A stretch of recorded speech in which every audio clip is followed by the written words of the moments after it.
मेरे दोस्तों, इल्जाम अब मिस्र पर भी लग गया है। जब इजिप्ट मदद पहुंचाने की बात कर रहा है तो नेतन्याहू कह रहा है कि भैया हम मदद नहीं रोक रहे हैं, मदद तो ये इजिप्ट रोक रहा है। ये इल्ज़ाम आप कहेंगे पुराना है, रज़ा भाई 2 दिन पहले बताया था, लेकिन इजराइल के पत्रकारों ने इजिप्ट पर एक नया इल्ज़ाम लगाया है। जी हाँ, हैरत होगी जानकर। इजराइल के पत्रकार ने कहा कि इजिप्ट के बड़े बड़े जो लीडर हैं, कमांडर हैं, वो हथियार ट्रांसफ़र कर रहे हैं, हमास को हथियार प्रोवाइड कर रहे हैं। जाहिर सी बात है, ऐसा इल्ज़ाम लगाकर इजिप्ट को भी जंग के घेरे में लेना चाहता है इजराइल। सुनिए, מעבר להרגעת תחת טובה שהמצרים מחזירים לנו, הרי די ברור שחלק גדול מהארסנל החימוש של החמאס לא הגיע רק דרך מסעיות בחלקים מפורקים, מכונות ענק כאלה. מישהו ראה את זה מגיע לסיני, מישהו ראה את זה פורק, ומחוברת המצרים, לא? הם יודעים כל מה שקורה בסיני, לא רונן? הם יודעים, לא יודעים הכל, אבל יודעים. יודעים. גם שוחד תמיד משחק. ראיתי בדיוק כתבה, המשחק שם, כמו של הקצינים במעבר הגבול וכולי, כולם חיים בחאווה, כולם חיים מהכסף הזה. מדינה בפשיטת רגל, מצרים, מדינה בפשיטת... יכול להיות שזה היה צריך לחשוב מחשבה אחרת מול המצרים, לא גדי. वहीं आपको बता दूं कि एक बात और चल रही है। इजिप्ट को आधिकारिक तौर पर इजराइल धमकी दे चुका है कि आपके एरिया में जो 14 से 15 किलोमीटर का एरिया बॉर्डर का आता है रफ़ा का, उस पर हम कब्जा करेंगे। और इजिप्ट इस बात को मना कर चुका है कि हम होने नहीं देंगे। अब इजराइल का इंटेलिजेंस चीफ पहुंचा है इजिप्ट से बात करने के लिए कि आप अपने इलाके में हमें कब्जा करने दें, क्योंकि हम तो करेंगे ही। खबर यह है कि इजिप्ट ने कोई सख्त विरोध नहीं किया है, दोनों मिलकर बात कर रहे हैं। अब यहाँ पर मेरे अंदर से जो फीलिंग्स आ रही हैं वो ये कि इजिप्ट पर भी भरोसा करना सही नहीं है। अब रफ़ा के जिस इलाके पर इजराइल कब्जा करना चाहता है, जिसके लिए वो इजिप्ट को धमकी दे चुका है कि हम यहाँ तो कब्जा करेंगे, तुम्हारा बॉर्डर हो जो भी हो, हम पूरा कब्जा करेंगे। तो आपको बता दूं कि फ़िलिस्तीन के लड़ाकों को इजिप्ट ने सफाई दी है कि हम इस रफ़ा के बॉर्डर के इलाके पर इजराइल को हमला करने नहीं देंगे। और आपको बता दूं, मेरी भाई साहब दाईं आंख भड़ा करिए, ये जो इजिप्ट है ना, ये अब भरोसेमंद नहीं लग रहा मुझे।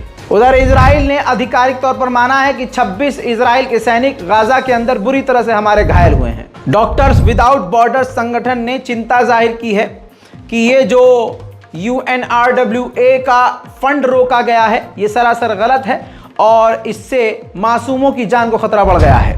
जब से जंग शुरू हुई है, इजराइल का विदेश मंत्री एंटोनी ब्लिंकन लगभग 6ठी या 7वीं बार इजराइल पहुंचने वाला है।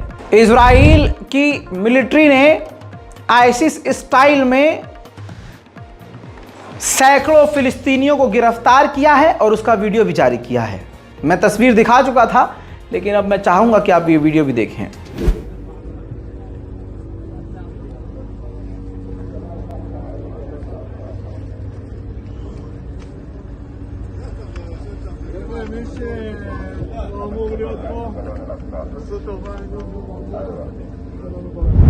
वहीं इजराइल की सेना अल अमान हॉस्पिटल में खान यूनिस के अंदर घुसकर रेड कर रही है। इतना ही नहीं, आपको बता दूं कि ये अंतर्राष्ट्रीय ह्यूमन राइट्स संगठन है, मेडिकल संगठन, मेडिकल ऑर्गेनाइजेशन, जो लोगों की, घायलों की मदद करती है। उनके ऊपर भी रेड करके उनको पीछे ढकेलना चाहता है इजराइल। अब एक बहुत बड़ा फर्जीवाड़े का खुलासा करने वाला हूं, लेकिन उससे पहले आपको खबर बताता हूं। वॉल स्ट्रीट जर्नल अमेरिका का सबसे बड़ा अखबार है, ये आपकी स्क्रीन पर देखिए। उसमें यह खुलासा किया गया कि इंटेलिजेंस ने जानकारी दी है। इंटेलिजेंस ने, अमेरिकी अखबार लिखता है कि इंटेलिजेंस ने जानकारी दी है कि UN एजेंसी के स्टाफ 7 अक्टूबर के हमले में शामिल थे। सिर्फ इस खबर की बिना पर आज UN की फंडिंग रोकी गई है ना। अब जरा नीचे नाम देखिए, नाम लिखने वाला कौन है? Carrie Keller, Lynn and David Luhnow. अब जरा इनका अकाउंट जब हमने सर्च किया कि ये खबर लिखने वाला वॉल स्ट्रीट जर्नल में कौन है, तो ये निकल के आई महिला लड़की कैरी केलर लाइन। अब इसके ट्विटर के डिटेल में लिखा हुआ है कि कंट्रीब्यूटर वॉल स्ट्रीट जर्नल कि ये वॉल स्ट्रीट जर्नल के लिए लिख रही है, और टाइम्स ऑफ इजराइल के लिए भी, इजराइल के अखबार में भी लिखती है, और तेल अवीव में रहती है, इजराइल में रहती है। और ये है मेन खबर और ये है पूरा खुलासा रज़ा गराफी का। इसलिए कहता हूं रज़ा गराफी देखो, ये जो राइटर है, लेखक है, जो अमेरिका के अखबारों में खबर छाप रही है, वो इजराइल की सेना में भी है। तो अब आप समझ जाइए, इसीलिए कहता हूं कि जो खबर कोई न दे वो हम आपको देंगे पूरी पड़ताल के साथ। समझ रहे हैं आप? तो यानी इजराइल की ही फौजी अमेरिका के अखबार में लिख रही है कि ये जो ह्यूमन राइट्स संगठन है UNRW, इनके लोग हमास के साथ मिले हुए थे।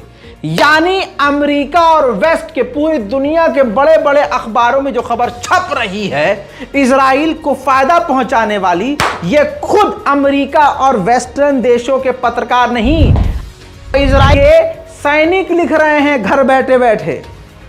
तो कम से इस पे तो खड़े होकर ताली होनी चाहिए। ए हमारे लिए तो तालियां बजाओ यार।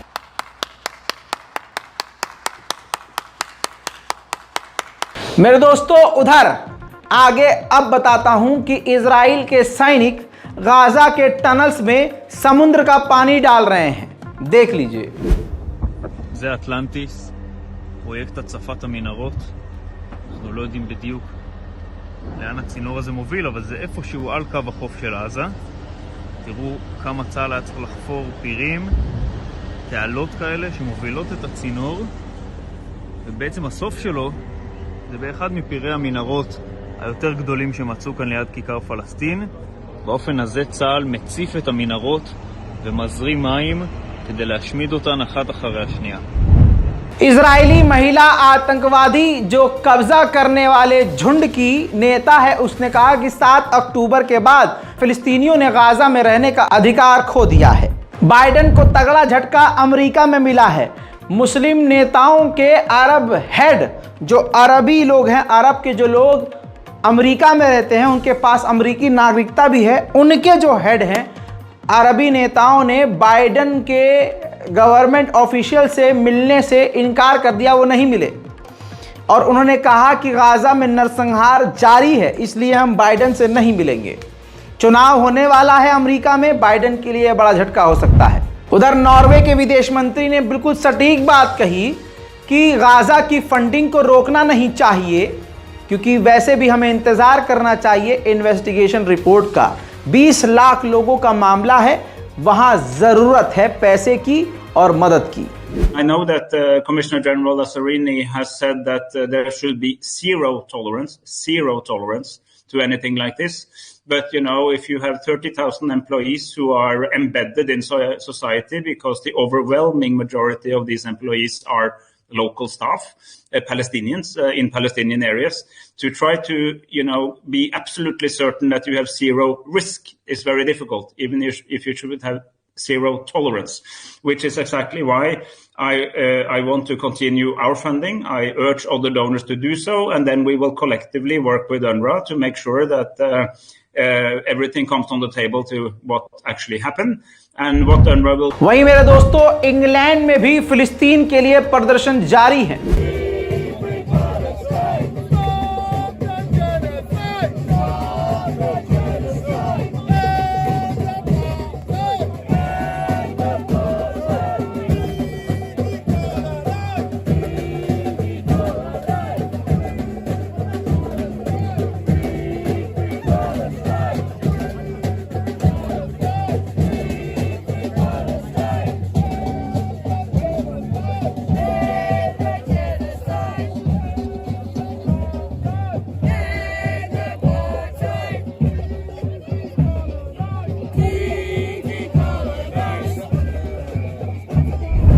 इजराइल के 38% की आबादी चाहती है कि गज्जा में कब्जा करना चाहिए, और 50% जो इजरायली लोग हैं वो इजराइल और हमास के जो डील है कैदियों की अदला बदली, उसके खिलाफ हैं। यानी वो ये खुद चाहते हैं कि हमारे अपने मारे जा रहे हैं, मारे जाएं, लेकिन हमास को मिटा दें और गाजा पर कब्जा कर लें। अमेरिकी प्रेसिडेंशियल कैंडिडेट निक्की हेली ने फॉक्स न्यूज़ पर अंतर्राष्ट्रीय मीडिया के सामने ऑन रिकॉर्ड ये बात कही कि हमें सीधा ईरान के ऊपर हमला करना चाहिए, ईरान के बड़े लीडरों को मार देना चाहिए, ईरान के ऊपर अटैक करके सीरिया और इराक के अंदर भी हमला करना चाहिए। आपको लग रहा है ये किसी लीडर का बयान है? ऐसा आपको फील नहीं हो रहा कि ये बयान किसी आतंकवादी संगठन के लीडर का बयान है? सही समझा, अमेरिका का दूसरा रूप आतंकी है। ये सुनिए। You're saying now's the time to hit Iran? Now's the time to hit their leaders. It's different. Don't go and bomb the What about country. their infrastructure? The infrastructure in Iraq and Syria.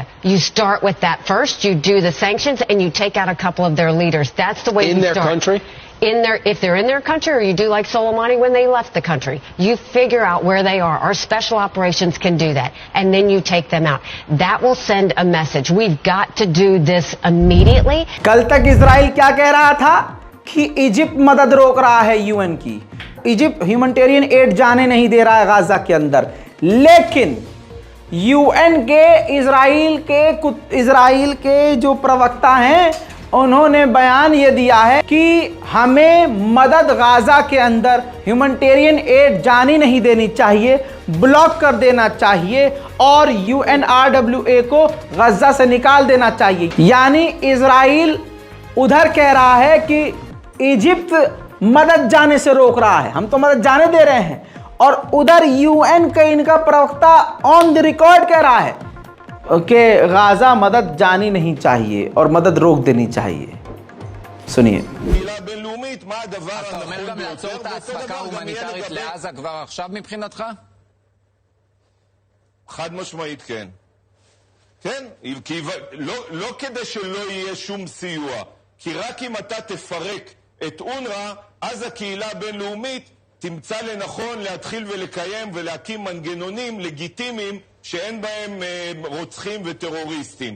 כל עוד זה לא קורה, אז ימשיכו לעבוד עם אונר"א, ועל אונר"א אי אפשר לפקח, כי על האום אי אפשר לפקח, כי הכל עובר דרך אותה מכבסה של האום, ששום מדינה לא מסוגלת באמת לפקח עליו, וצריך שיהיה גורם ישיר שאפשר לגבות ממנו מחיר, מה שמאוד קשה לעשות מול האום. UK के विदेश मंत्री ने हल्का सा झटका Israel को देते हुए कहा कि हम सोच रहे हैं कि फिलिस्तीन को मान्यता दे दी जाए, और हम मान्यता अगर देने के लिए सोचने लगेंगे तो इजराइल पर प्रेशर बनेगा कि वो हमले को रोक दे और गाजा पर कब्जा बंद हो और फिलिस्तीन को मान्यता खुद भी दे दे। फिलहाल की इस रिपोर्ट में इतना ही। इस रिपोर्ट को शेयर करना मत भूलिएगा। इससे पहले कई वीडियो, कई रिपोर्ट्स अपलोड हो चुकी हैं, जाकर जरूर देखिए। चैनल को सब्सक्राइब नहीं किया है तो भैया कर लीजिए। मैं हूं रजा और आप देख रहे थे रजाग्राफी। जय हिंद।